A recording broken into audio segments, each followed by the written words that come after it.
Hi students. So இன்றைக்கி செஷனில் நம்ம சர்க்கிள் எப்படி பண்ணுறதுன்னு பார்க்க போகிறோம். பேசிக் எலமெண்ட்டில் ரொம்ப அடுத்தது முக்கியமான ஒரு எலமெண்ட் பார்த்திங்கன்னா இந்த சர்க்கிள். ஸோ சர்க்கிள் பண்ணுறதுக்கும் சில டெக்னிக்ஸ் இருக்குது. ஸோ அது என்னென்னு பார்க்கலாம். ஸோ ப்ரீவியஸ் செஷன்ஸில் லைன்ஸ்லாம் பார்த்துருப்பீங்க. ஸோ இந்த செஷனில் வந்து நம்ம சர்க்கிள் பற்றி பார்க்க போகிறோம். ஸோ சர்க்கிளோட டெக்னிக்ஸ் பார்க்கலாம்.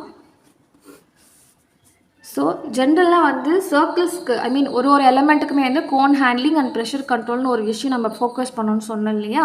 ஸோ அந்த மாதிரி நம்ம சர்க்கிள் பொறுத்த வரைக்கும் கோன் ஹேண்ட்லிங், ஸோ ஸ்லாண்டிங்கில் வச்சுக்கோங்க. அடுத்தது cone pressure control.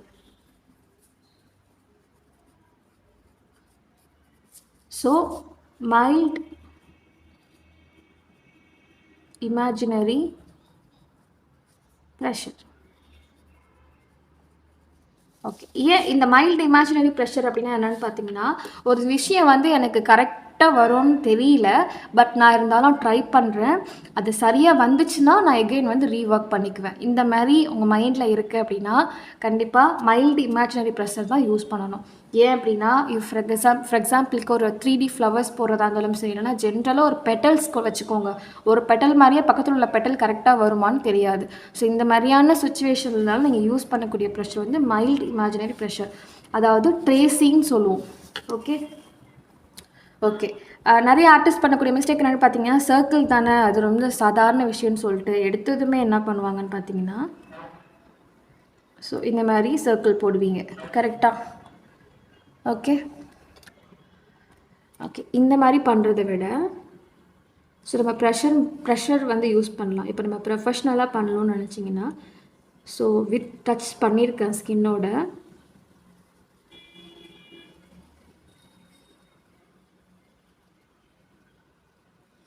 Okay, so ரெண்டுத்துக்கும் வித்தியாசம் தெரியும்னு நினைக்கிறேன்.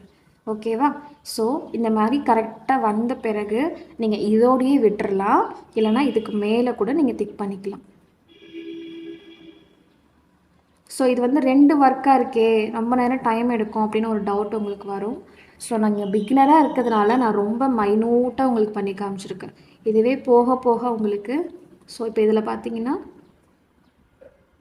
ஆல்மோஸ்ட் கண்ணுக்கு தெரியும். இதுக்கு மேலே எகைன் நீங்கள் ரீஒர்க் பண்ணணுங்கிற அவசியம் இருக்காது.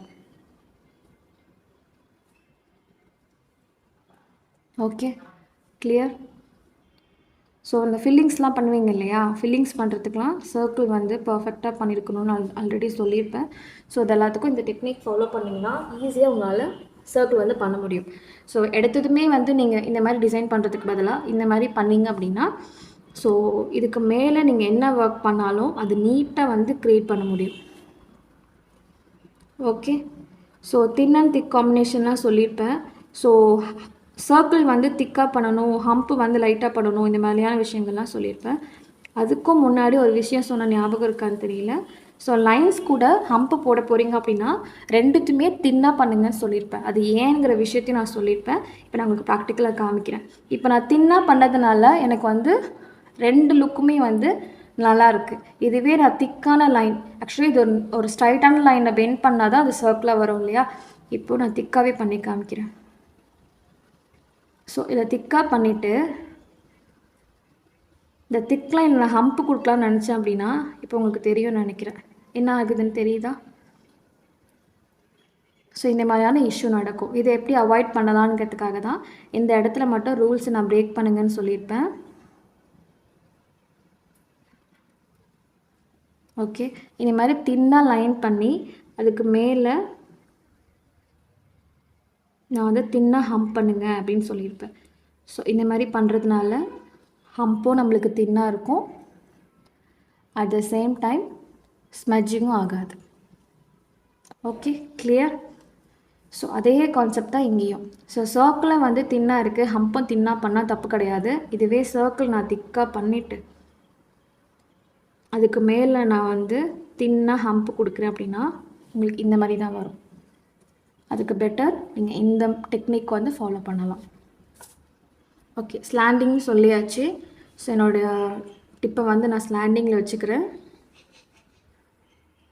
ஸோ ஃபுல்லாக சர்க்கிள் போட்டே ஆகணும்னு அவசியம் இல்லை, முக்கால்வாசி போட்டுக்கோங்க. ரிமைனிங் உள்ள பார்ட்டை இப்படி கனெக்ட் பண்ணிக்கோங்க, பிரச்சனையே இல்லை. உங்களுக்கு எது கன்வீனியண்ட்டாக இருக்கோ அப்படி பண்ணலாம். சில பேர் ஃபுல்லாக சர்க்கிள் பண்ணணும்னு சொல்லி ஃபுல்லாக தான் போகணுன்னு நினைப்பீங்க, அப்படிலாம் எதுவும் கிடையாது. ஓகே, ஸோ பாதி தூரம் போட்டுட்டு மிச்ச பாதியை ஆப்போசிட் டைரெக்ஷனில் கனெக்ட் பண்ணலாம். கிளியராக? இப்போ நம்ம ப்ராக்டிஸ் செஷனுக்கு போகலாம். ஸோ சர்க்கிள் பொறுத்த வரைக்கும் இதுதான் டெக்னிக். ஸ்லாண்டிங்கில் பண்ணுங்கள். ப்ரெஷர் கண்ட்ரோல் வந்து மைல்டாக இமேஜினரி ப்ரெஷர் கொடுங்க. இப்போ இமேஜினரி ப்ரெஷர்னால் உங்களுக்கு என்னன்னு தெரிஞ்சிருக்கும். ஓகே, இது எந்த இடத்துல யூஸ் பண்ணணும்னு தெரிஞ்சிருக்கும். ஏன் மைல்டு இமேஜினரி ப்ரெஷர் சர்க்கிளுக்கு யூஸ் பண்ணுறோன்னு ஐடியாவும் தெரிஞ்சிருக்கும். அதாவது ஸோ என்றைக்குமே அப் அண்ட் டவுன் லைன்ஸ் இருக்குது, இங்கே ஒரு டாட் இருக்குது அப்படின்னா, ஸோ இப்படி தான் அங்கே வச்சுருக்காங்க. ஓகே, ஸோ ஸ்லாண்டிங்கில் வச்சுக்கிறேன், மைல்டான இமேஜினரி ப்ரெஷர் கொடுக்குறேன். வித் டச்சில் தான் பண்ண போகிறீங்க, கோணை எடுக்க வேணாம். ஓகே, ஸோ பாதி தூரம் போட்டுக்கோங்க. அடுத்தது ஓகேவா?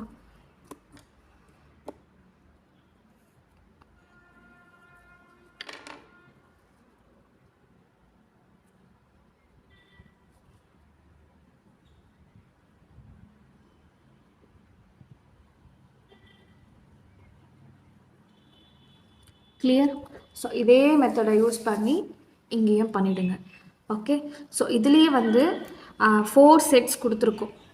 ஸோ இதில் பார்த்தீங்கன்னா இது ஒரு செட்டு, இது ஒரு செட்டு, ஒரு 4 செட்டு இருக்குது உங்களுக்கு ப்ராக்டிஸ்க்காக. ஸோ இதை பர்ஃபெக்டாக பண்ணுங்கள். இங்கே இது வந்து சர்க்கிள் பண்ணுறது கொஞ்சம் ஈஸி வென் கம்பேர்ட் டு லைன்ஸை விட சர்க்கிள் வந்து நீங்கள் ஈஸியாக பண்ணலாம். ஏன் அப்படின்னா நம்ம கோணை எந்த அளவுக்கு நம்ம டச் பண்ணி, ஃபார் எக்ஸாம்பிளுக்கு இப்போ இதுதான் என்னுடைய ஸ்பேஸ்ன்னு பார்த்தீங்கன்னா, ஸோ இந்த இடத்துல நான் சர்க்கிள் போடணும், அதாவது ஃபில்லிங்ஸ் பண்ண போகிறேன் அப்படின்னா, ஸோ அந்த இடத்துல ஈஸியாக உங்களால் அப்படி கொடுக்க முடியும். ஓகேவா? ஃபில்லிங்ஸ் பண்ணுறப்போவும் இந்த அளவுக்கு பண்ணால் போதும். இதுக்கு மேலே நீங்கள் திக்கன் பண்ணணும்னு நினச்சா பண்ணலாம், பட் இந்த லெவலுக்கு ஃபினிஷிங் வந்து அதில் கிடைக்காது. இப்போ இதுக்கு மேலே நீங்கள் ஹம்ப் பண்ணுறீங்க அப்படின்னா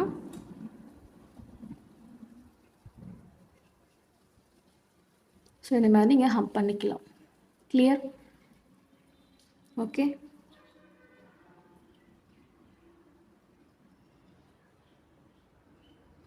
ஸோ ஜென்டில் ப்ரெஷர் கொடுத்து சர்க்கிள் பண்ணுங்கள். ஓகே, நீங்கள் வந்து ஒரு நாளைக்கு ஒரு எலமெண்ட்டை பர்ஃபெக்டாக கற்றுக்கணும். அதுக்காக தான் இவ்வளோ அளவுக்கு வந்து உங்களுக்கு ப்ராக்டிஸில் நீங்கள் வந்து ஆன்லைன் கிளாஸாக இருந்தாலுமே எப்படி வந்து உங்களுக்கு சொல்லிக் கொடுத்தா நீங்களும் வந்து பர்ஃபெக்டாக பண்ண முடியுங்கிறதுக்காக தான் இந்த புக்கை வந்து நாங்கள் டிசைன் பண்ணியிருக்கோம்.